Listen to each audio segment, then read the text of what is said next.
자, 오늘 하나님께서 주시는 말씀 여러분 순서지를 다 보시고 우리가 잘 알고 있는 말씀이기 때문에 한 음성으로 한번 크게 읽겠습니다. 시작. 하나님이 세상을 이처럼 사랑하사 독생자를 주셨으니 이는 그를 믿는 자마다 멸망하지 않고 영생을 얻게 하려 하심이라. 자, 성탄절이 되면 저마다 생각나는 일들이 한두 가지씩 있을 것입니다. 저는 성탄절이 되면 생각나는 단편 소설이 하나 있어요. 미국의 작가인 오헬리가 지은 크리스마스 선물이라고 하는 단편 소설입니다. 어느 작은 도시에 가난한 부부가 살고 있었습니다. 크리스마스가 다가오자 부부는 서로에게 크리스마스 선물을 해주고 싶었어요. 남편은 아내의 긴 머리에 꽂아줄 예쁜 머리핀을 선물로 주고 싶어 했고, 아내는 남편의 낡은 시계의 시계줄을 새 것으로 바꿔주고 싶었습니다. 그렇지만은 그런 선물을 살 수 있을 만큼의 돈도 없었어요. 그래서 하는 수 없이 남편은 낡은 시계를 팔아서 머리핀을 샀고, 아내는 긴 머리를 잘라서 남편에게 줄 새로운 시계줄을 삽니다. 그리고 각자가 집에 돌아오면서 설레는 마음으로 우리 아내가 이 예쁜 머리핀을 보면 너무너무 좋아할 거야. 아내는 아내대로 우리 남편이 이렇게 멋진 시계줄을 보면 깜짝 놀랄걸? 그리고 각자가 집에 돌아와서 발견하게 된 것은 남편의 손목에는 시계가 없었고, 그리고 아내의 긴 머리는 잘려나간 채 짧은 머리를 하고 있었습니다. 이제 두 사람이 준비한 크리스마스 선물은 필요 없게 된 것이죠. 그렇지만은 서로의 마음을 확인하게 된 부부는 그 어느 해 크리스마스보다 더 따뜻하고 행복한 크리스마스를 보냈다고 하는 그런 이야기입니다. 우리는 이 단편 소설에 나오는 이 이야기를 생각하면서 정말 선물이 무엇일까 하는 것을 다시 한번 생각해 보는 계기가 됩니다. 아내는 아내대로, 남편은 남편대로 뜻깊은 크리스마스에 가장 좋은 것을 주고 싶었지만 그 마음은 사람에게 보이지 않는 것입니다. 아내를 향한 그 애틋한 마음을 남편은 머리핀에 담아서 보여주고 싶었던 것이고, 또 아내는 아내대로 남편에 대한 그 애틋한 사랑을 새로운 시계줄에 담아서 그 마음을 보여주고 싶었던 것입니다. 선물이라고 하는 것은 마음을 담는 거예요. 머리핀이 얼마나 비싼 머리핀이냐, 또 그 시계줄이 얼마나 이름 있는 시계줄이냐 하는 것은 사실 그렇게 중요한 것이 아닙니다. 거기에 남편의 마음을 담고 아내의 마음을 담는 것이 중요한 것입니다. 그래서 우리가 남에게 무슨 선물을 받을 때 그 선물 속에 담긴 선물을 주는 사람의 마음을 생각하지 않으면 선물은 그 순간부터 더 이상 선물이 될 수가 없는 것입니다. 자, 오늘은 예수님께서 인간의 몸을 입고 이 땅에 오신 날입니다. 사람들은 이 날을 가리켜서 성탄절이라고도 하고 또 크리스마스라고도 합니다. 지구상의 많은 사람들이 이 날이 오면 이 날을 함께 기뻐하고 또 이 날을 기념해서 예배를 드리기도 합니다. 도대체 성탄절이 무엇이길래 그렇게 많은 사람들이 이 날을 기뻐하는 것일까? 도대체 크리스마스가 어떤 의미가 있길래 이처럼 사람들이 크리스마스에 즐거워하는 것일까? 여러분, 성탄절을 설명할 수 있는 방법은 여러 가지가 있을 수 있어요.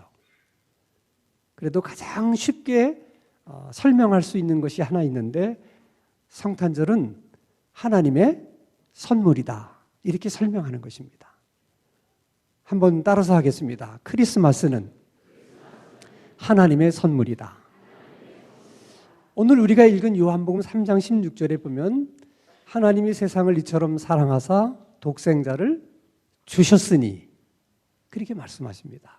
예수님은 자신이 원해서 자원해서 이 땅에 오신 것이 아닙니다. 하나님이 주셨다는 말은 예수님은 선물로 이 세상에 오신 것이고 하나님의 선물이 되기 위해서 이 땅에 태어나신 것입니다. 선물이란 마음이 담기기 마련이죠. 예수님이 하나님의 선물이라면 그 예수님 속에 담긴 하나님의 마음은 무엇일까? 하나님이 세상을 이처럼 사랑하사 우리를 향하신 그 하나님의 사랑은 눈에 보이지 않기 때문에 하나님은 우리를 사랑하는 하나님의 사랑을 눈에 보이는 예수님에게 담아서 우리에게 주신 것입니다. 그래서 예수님을 생각할 때마다 우리는 예수님 속에 담긴 우리를 향하신 하나님의 마음, 얼마나 하나님이 우리를 사랑하셨는가 하는 하나님의 사랑의 마음을 항상 생각할 수 있어야 됩니다. 하나님이 예수님을 우리에게 선물로 주신 것은 하나님으로서는 가장 큰 선물을 주신 것이고 또 가장 소중한 선물을 주신 것입니다. 예수님보다 더 좋은 선물, 더 중요한 선물이 하나님에게는 있을 수 없어요. 하나님의 입장에서는 하나님이 주실 수 있는 가장 큰 선물, 가장 중요한 선물, 가장 소중한 선물을 우리들에게 주신 것입니다. 그래서 하나님이 우리에게 주신 그 선물 예수님 안에는 우리가 살아가는 데 필요한 모든 것이 담겨 있어요. 그래서 흔히 사람들이 이런 말을 합니다. 예수님 한 분이면 충분해. 예수님 한 분이면 내게는 부족함이 없어. 그것은 사실 빈말이 아니에요. 그래서 예수님을 선물로 받은 사람들은 그 선물을 받은 날부터 그 예수님 안에 어떤 것들이 들어있는가를 많이 연구도 하고 공부도 하고 그래서 예수님 속에 담겨있는 많은 선물들을 찾아내야 돼요. 그것을 우리는 신앙생활이라고 말합니다. 예수님은 누구시고 예수님이 나를 위해서 무엇을 하셨는지 그것을 알아내는 것이 예수님 속에 담긴 하나님의 선물을 우리가 발견하고 찾아내는 것입니다. 많은 것이 담겨 있는데 그 중에서도 하나님이 세상을 이처럼 사랑하사 독생자를 주셨으니 이는 저를 믿는 자마다 선물을 받는 자마다 멸망하지 않고 뭐를? 영생을 얻게 하려 하십니다. 예수님 안에 많은 것들을 담으셨지만은 그 중에 하나님의 생명을 담으셔서 우리에게 주셨다는 거예요. 그래서 그 하나님의 선물을 갖고 있는 사람들은 잠시 죽었다가 다시 살아나서 다시는 똑같은 죽음을 경험하지 않고 하나님과 영원히 살 수 있는 그런 사람들이 된다는 거예요. 이것이 너무 엄청나고 큰 일이기 때문에 우리가 잘 이해하기가 어렵고 또 이게 실감이 나지 않는 일이에요. 여러분 나이가 60이 되면 앞으로 내가 얼마나 더 살 수 있을까? 이런 생각들을 가끔씩은 해보게 돼요. 그래서 저는 요즘 신문을 읽으면 꼭 빼놓지 않고 읽는 부분이 있는데 그게 부고난이에요. 유명했던 재벌 총수가 세상을 떠났다. 우리가 다 알 수 있는 왕년에 인기 스타가 세상을 떠났다. 사회의 저명 인사들이 한 사람씩 세상을 떠날 때마다 신문에 부고를 냅니다. 그래서 내가 그분들이 무엇 때문에 세상을 떠났을까? 그리고 몇 살에 세상을 떠난 것일까를 유심히 보니까 뭐 아주 장수하신 분들도 조금은 있지만은 평균적으로 다 80세 초반이에요. 그 신문을 보면서 나도 그 나이에 만약에 세상을 떠난다면 얼마 안 남았구나. 이런 생각을 해요. 근데 내 안에 하나님의 영생을 담고 있는 선물을 내가 받았기 때문에 내가 죽을 수 있지만 잠시 동안 죽어 있다가 내가 다시 살아날 수 있구나. 예수님은 죽은 지 3일 만에 다시 살아난 것처럼 우리들도 그럴 수 있구나. 그런 생각들이 얼마나 나의 삶에 힘이 되고 소망이 되는지 몰라요. 한 번은 제가 유튜브의 동영상을 보다가 코브라, 여러분 잘 아시죠? 맹독성을 가지고 있는 코브라와 하니 오솔이라고 하는 그 동물이 서로 싸우는 광경을 내가 보게 됐어요. 독이 잔뜩 오른 이 코브라가 이 오솔이를 물려고 하려고 오솔이는 또 코브라를 물려고 합니다.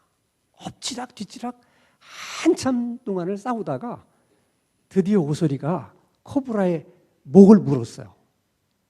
그냥 코브라가 맥없이 쓰러집니다. 그래서 오솔이가 이 싸움에서 이겼나 보다 그랬는데 오솔이도 코브라의 목을 물자마자 코브라에게 물렸는지 그 자리에서 쓰러져서 몇 번 몸을 움직이다가 그냥 죽어버리는 거예요. 꼼짝을 안 합니다. 그래서 서로가 물고 물리고 하는 싸움에서 결국은 이 싸움은 무승부로 끝난 거구나 라고 생각을 했는데 웬걸 40분쯤 지났을 때 꼼짝도 않던 오솔이가 몸을 흔들면서 다시 일어나는 거예요.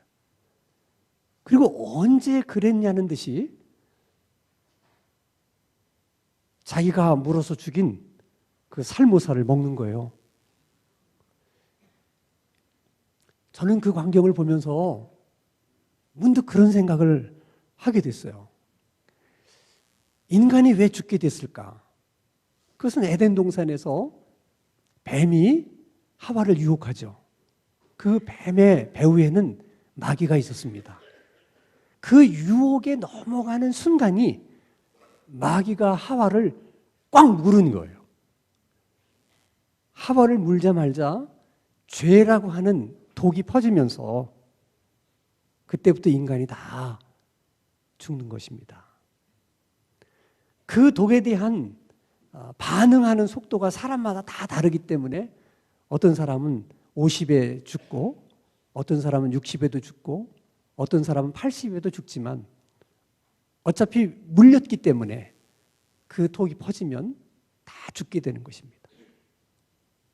그렇지만 하나님의 영생이라고 하는 하나님의 생명을 선물로 가진 자는 오솔이처럼 잠시 죽어서 죽은 것처럼 보일지라도 결국에는 오솔이 몸속에 있는 독을 해독하는 효소가 40분 동안 작동을 해서 다시 오솔이를 살려낸 것처럼 우리 안에 있는 하나님의 생명이 그 죄의 독성을 다 해독을 해서 우리는 다시 살아날 수 있다는 거예요. 그래서 이 선물을 받은 사람들은 기뻐하지 않을 수가 없고 감사하지 않을 수가 없는 거예요.